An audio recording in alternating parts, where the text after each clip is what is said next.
रेस्टॉरंटमध्ये मिळणारी मटार पनीरची भाजी तशीच आपण घरी बनवली तर आज मी तुम्हाला मटार पनीरची रेस्टॉरंट स्टाईल भाजी दाखवणार आहे। ही व्हिडिओ तुम्ही शेवटपर्यंत नक्की पहा। तर आपल्याला त्यासाठी मटार आणि पनीर लागणार आहे। तर पनीर मी घेतलेले आहेत आणि पनीरचे असे बारीक पीसेस करून घेत आहे। बघा याप्रमाणे आपण पीसेस करून घेतलेले आहे। आणि आता आपण मटार घेणार आहोत आणि मटार मी स्वच्छ धुवून घेतलेत आणि ते आता उकळत्या पाण्यामध्ये टाकलेले आहेत आणि त्याला 5 मिनिटं शिजून घ्यायचे आहेत, कारण मटार कधी आपले शिजत नाही, म्हणून आपण थोडं आधी मटार शिजून घेणार आहोत आणि चवीनुसार थोडंसं मीठ घातलं आहे। बघा याप्रमाणे 5 मिनिटं आपण मीडियम गॅसवरती शिजून घ्यायचं आहे। चांगली उकळी येऊन द्यायची आहे। मटार आपले थोडेफार शिजलेले आहेत, जास्त शिजवायचे नाही, 50% शिजवायचे आहेत। आणि त्यामध्ये आता मी पनीरचे पीसेस टाकलेले आहेत आणि तेही मी 2 मिनिटं शिजून घेणार आहे। याप्रमाणे आपण मटार आणि पनीर शिजून घेतलेलं आहे। आता आपण ते गाळून घेऊया पाणी त्याच्यातलं। आता आपण वाटण्यासाठी काय लागणार आहे ते पाहणार आहोत। तर वाटण्यासाठी आपल्याला कांदा टोमॅटो लागणार आहे, तो मी बारीक चिरून घेतला आहे। तर त्याची ग्रेव्ही आपल्याला बनवायची आहे मटार पनीरची। ही पनीरची ग्रेव्ही हॉटेलसारखी कशी बनवायची ते मी तुम्हाला सांगते, तर ही व्हिडिओ तुम्ही शेवटपर्यंत नक्की पहा।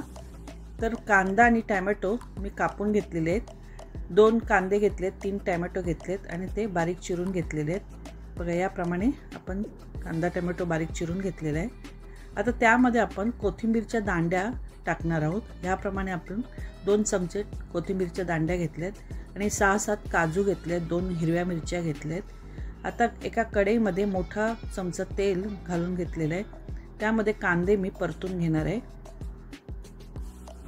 कांदे मी लालसर होईपर्यंत त्याला चांगले भाजून घेणार आहे। कांदे व्यवस्थित भाजले गेले पाहिजे, तांबूस रंगावर भाजायचे आहेत। याप्रमाणे आपले कांदे भाजून झालेत। आता आपण टोमॅटो आणि हिरव्या मिरच्या, काजू आणि कोथिंबीरच्या दांड्या त्यात घालून घेतलेल्या आहेत, तेही आपण 2-3 मिनिटं परतून घेणार आहोत।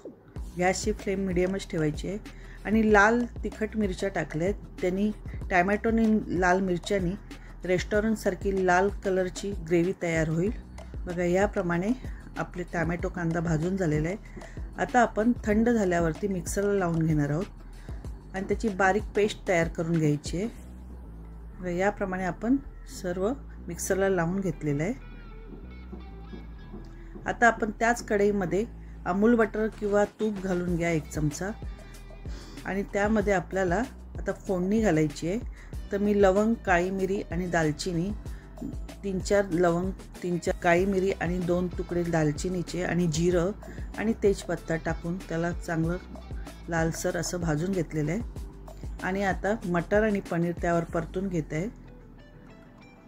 1 मिनिटासाठी परतून घ्या आणि त्यात आता आपण मसाले घालून घेऊया। तर मी काश्मीरी लाल मिरची 1 टेबलस्पून टाकलं आहे आणि पनीर मक्खन मिक्स बाजारात भेटतो ते तुम्ही 2 टेबलस्पून टाका। हळद टाकलेली आहे। जर पनीर मसाला भाजी जर तुमच्याकडे नसेल तर नाही टाकला तरी चालेल, पण माझ्याकडे होता म्हणून मी त्याची रेस्टॉरंटसारखी टेस्ट येण्यासाठी जर तुम्हाला पाहिजे असेल तर तुम्ही तो मसाला तुम्ही नक्की टाका। आणि चवीनुसार मीठ टाकलं आहे, 1 चमचा साखर टाकली आहे। थोडी ही ग्रेव्ही गोडसर अशी असते, त्यामुळे आपण थोडी 1 चमचा साखर टाकली आहे। आता ही जी टोमॅटो आणि कांद्याची ग्रेव्ही तयार करून घेतलेली, मिक्सरला बारीक करून घेतलेली, ती पेस्ट आपण टाकून घेतलेली आहे आणि ती चांगली त्या तेलामध्ये फ्राय करून घेत आहोत। बघा याप्रमाणे आपण चांगलं भाजून घेतलेली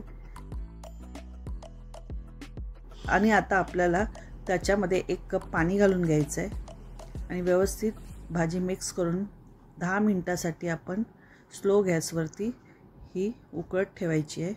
बघा याप्रमाणे आता त्यात मी शेवटी कसुरी मेथी कुस्करून टाकली आहे, 1 टेबलस्पून कसुरी मेथी घेतलेली।